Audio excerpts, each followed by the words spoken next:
Loomulikult mõjub kuulajatele kõige paremini esineja, kes räägib otse nendega, ilma et tal oleks mingeid pabereid, kust ta teksti maha loeb. Aga alati ei saa nii esineda. Kui võtad arvesse ka seda, kuidas sinul kui esinejal mugav on, siis tuleb leida mingisugune kuldne kesktee. Ehk siis räägi peast just nii palju, et tunneksid ennast mugavalt, kuid just nii vähe, et ka publik jõuaks teksti jälgida ja sinust ei jääks hirmunud esineja muljet, kes värisevate käte vahel A4-delt teksti ette vuristab.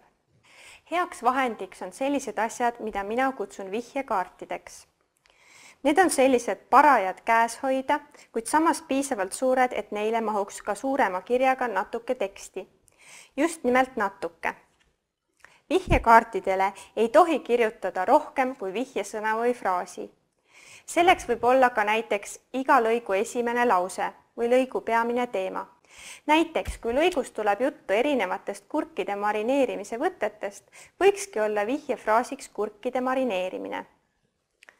Milliseid võtteid ja vahendeid kurkide sisse tegemisel vaja läheb, võiksid sa juba peast rääkida.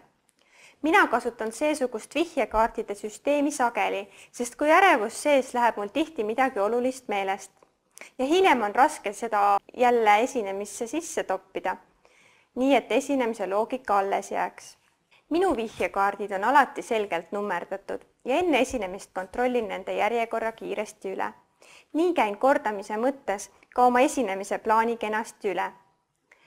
Vihjekaardile võib märkida ka näiteks selle, kui on aeg PowerPointil slaidi vahetada või kui tahad rääkida mingit lugu või nalja. Sellised asjad sinu esinemises, mille eesmärgiks on publikuga kontakti saavutamine, peaksid sa kindlasti rääkima peast. Nalja maha lugemine või oma hingelise üleelamise paberilt ümber vuristamine ei täida kohe kindlasti soovitud efekti.